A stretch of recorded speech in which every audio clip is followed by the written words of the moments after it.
Welcome to the Living the Dream podcast with Curveball. If you believe, you can achieve.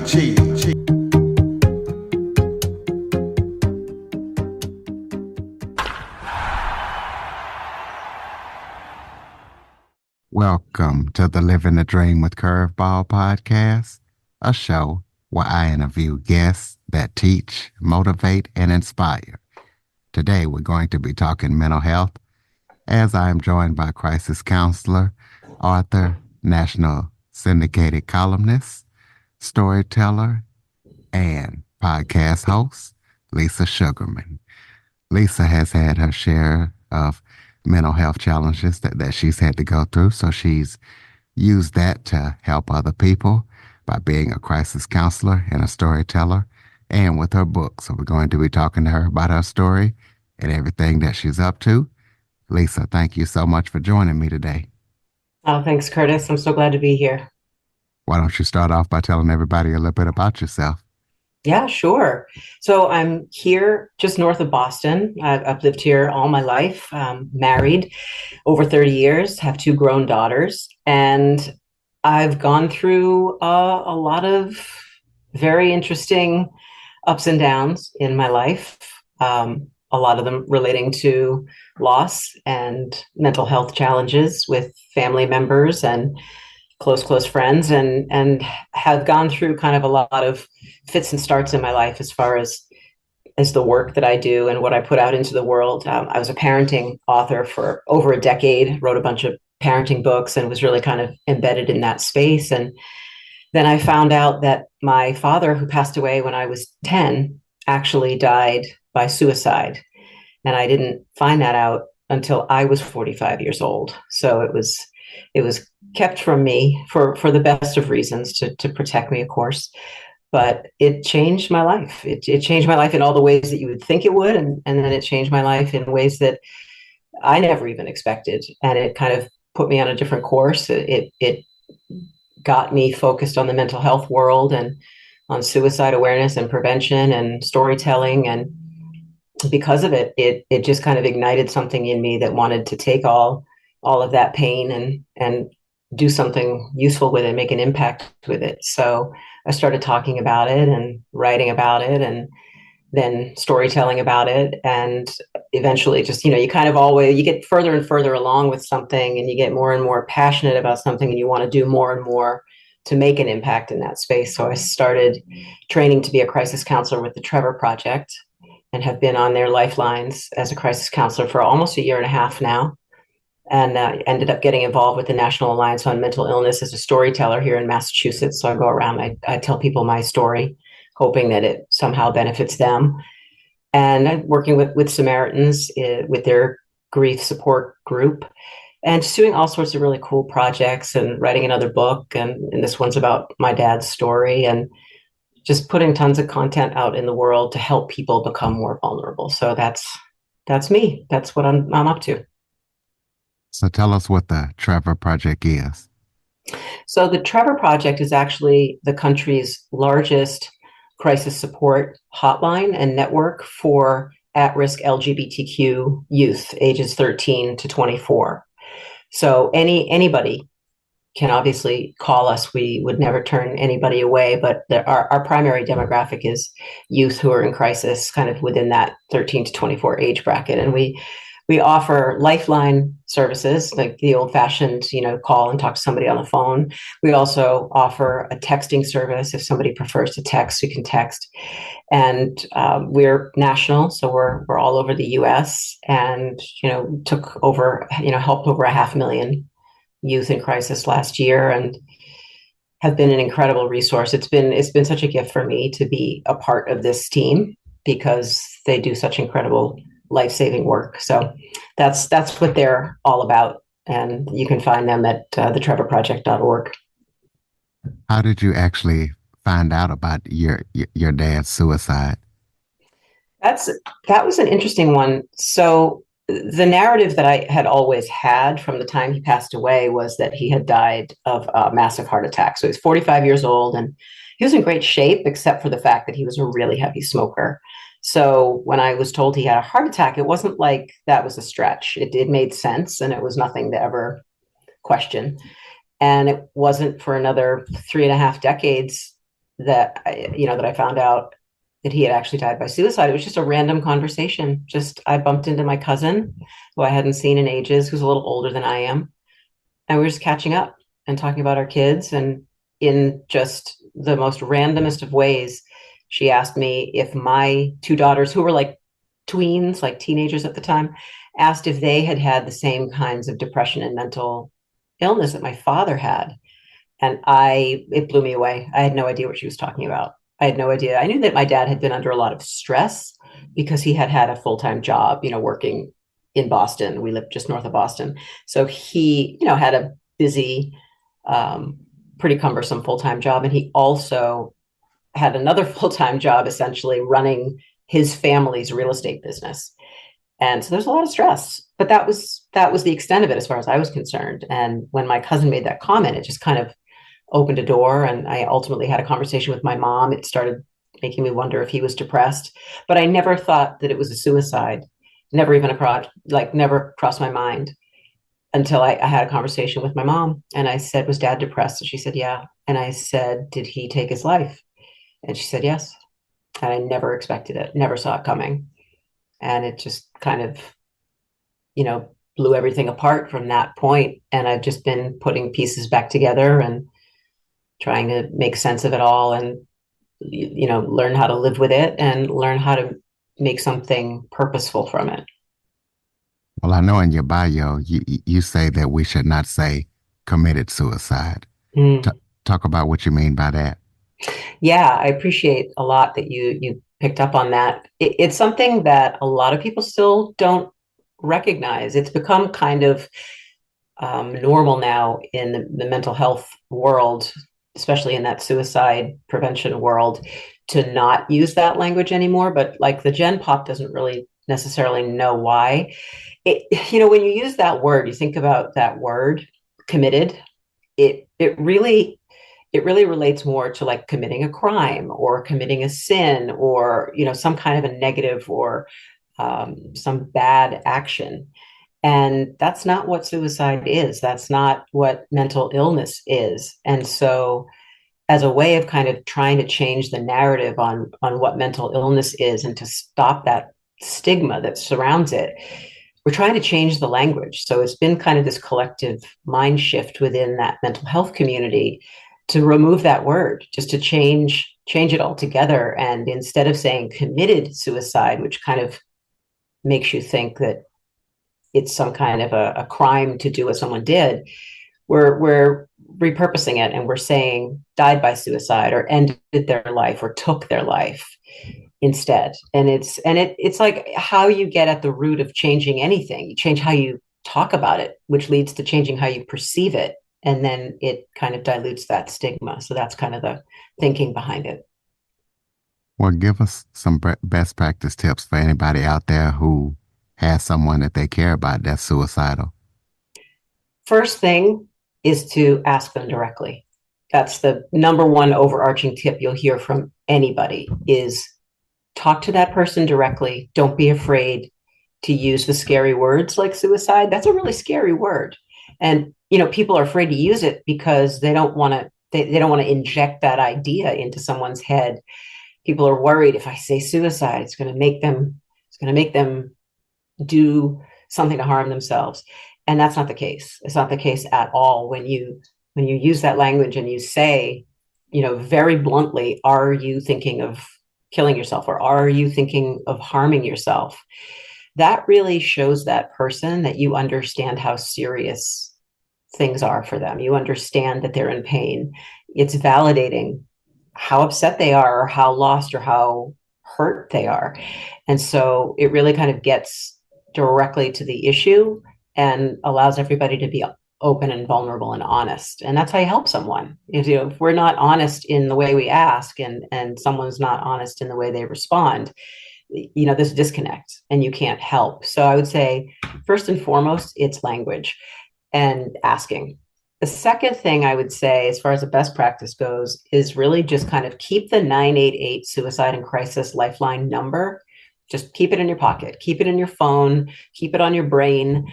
And when you or someone you know is either in crisis actively or they're struggling, you know that, just give them that number and encourage them to call it and remind them that there is no stigma attached to it. It's help. It's help in the same way that you would go see the doctor if you hurt your arm. You'd go to a chiropractor if your back hurt. You're calling a lifeline or a helpline to get help for your mental health. So keep that number in mind is a big one. And I think the other best practice would be check in on people. Just check in, ask people how they are, even if you don't think someone is going through a tough time, or that they're struggling in some way. Like, checking in is just a beautiful way to keep a connection, keep it flowing between you and the people that matter to you, and let people know you're out there and that you care, and you're curious about them and what they're up to in life. So those are the top that I would say that people should just kind of, lean into when they need to. So tell us about the National Alliance on Mental Health, and tell us what motivated you to become a storyteller for them. Well, the National Alliance of Mental Illness it's really a grassroots organization that it's been around for a really, really long time. And they just provide support and raise awareness on generalized mental health and mental illness related issues. They offer support and education and advocacy, lots of different initiatives. They have a helpline as well for people who are in crisis, and people who are dealing with mental health issues in general. And NAMI has a really great program called Share Your Story, and they train us.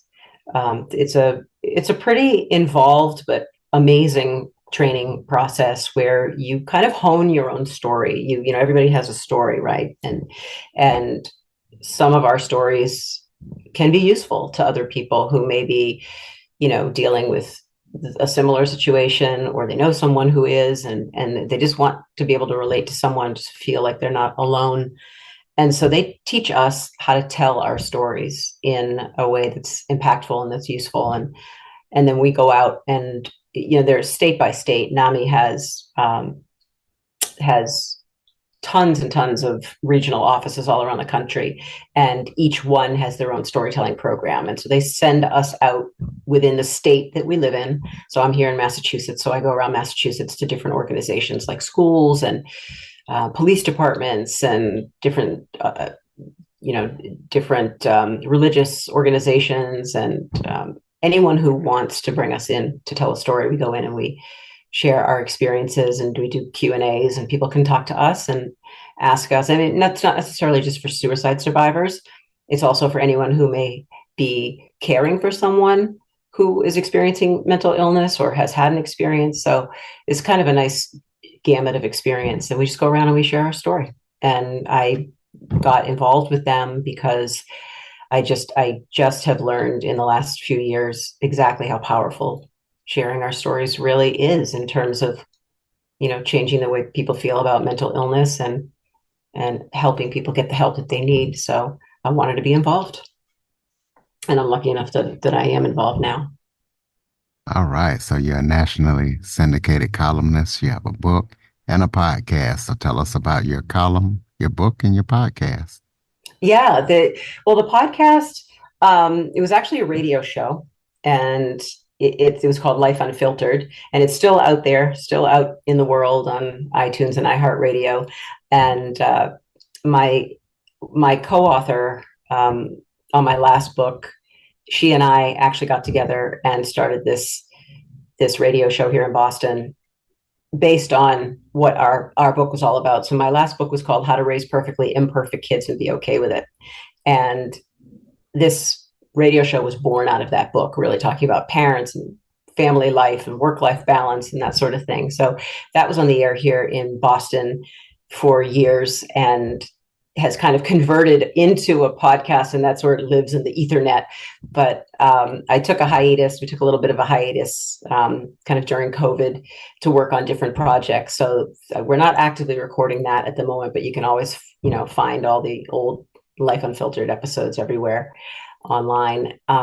My column, so I wrote a column for about a dozen years here in Boston called It Is What It Is.